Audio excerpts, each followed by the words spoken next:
Tahap-tahap sasaran pengembangan individu melalui pelayanan bimbingan dan konseling ada 5. Yang pertama, pengungkapan, pengenalan, dan penerimaan diri.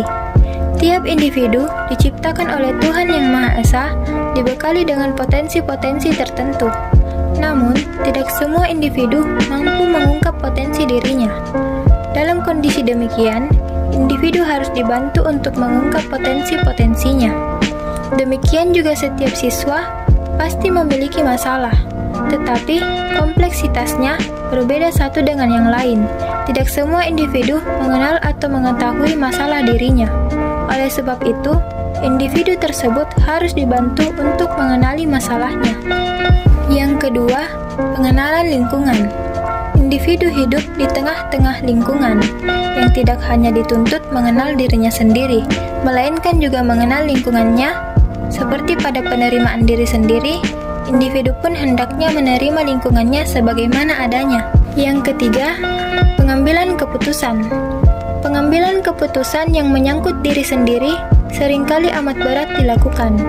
Terlebih apabila terjadi pertentangan antara realitas tentang diri sendiri dengan lingkungannya. Disinilah peranan bimbingan dan konseling untuk membantu penampilan secara objektif dua unsur, yaitu diri sendiri dan lingkungan.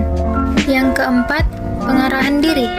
Kemampuan mengambil keputusan hendaknya diwujudkan dalam bentuk nyata, karena keputusan tanpa bentuk kegiatan nyata tidak akan ada manfaatnya. Seseorang harus berani menjalani keputusan yang telah dipilihnya. Yang kelima, eksistensi diri. Dalam konteks ini, tujuan pelayanan bimbingan dan konseling adalah membantu siswa agar mampu mewujudkan diri secara baik di tengah-tengah lingkungannya. Setiap individu hendaknya mampu mewujudkan diri sendiri sesuai dengan bakat, minat, kemampuan dasar, dan karakteristik kepribadiannya. Selanjutnya, lingkup pelayanan bimbingan dan konseling di sekolah. Yang pertama, segi fungsi. Dilihat dari segi fungsi, ruang lingkup pelayanan bimbingan dan konseling di sekolah mencakup fungsi-fungsi, yaitu yang pertama pencegahan, kedua pemahaman, ketiga pengetasan, keempat pemeliharaan, kelima penyaluran, keenam penyesuaian. Yang kedua, segi sasaran.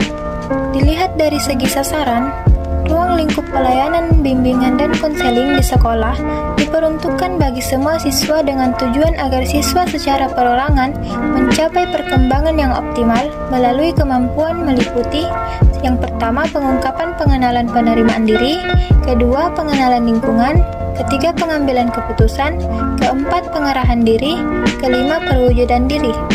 Yang ketiga, segi layanan. Dilihat dari segi layanan, ruang lingkup pelayanan bimbingan dan konseling di sekolah meliputi yang pertama pengumpulan data, kedua pemberian informasi, ketiga penempatan, keempat konseling, kelima alih tangan khusus atau referral, yang keenam penilaian dan tindak lanjut. Yang keempat, segi masalah. Dilihat dari segi masalah, ruang lingkup pelayanan bimbingan dan konseling di sekolah meliputi yang pertama, bimbingan pendidikan, kedua, bimbingan karir, ketiga, bimbingan pribadi sosial. Selanjutnya, ruang lingkup pelayanan bimbingan dan konseling pola 17+.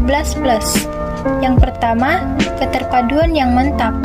Yang kedua, bidang pelayanan bimbingan dan konseling. Yang ketiga, jenis-jenis pelayanan bimbingan dan konseling. Yang keempat, kegiatan-kegiatan pendukung bimbingan dan konseling. Yang kelima, format layanan.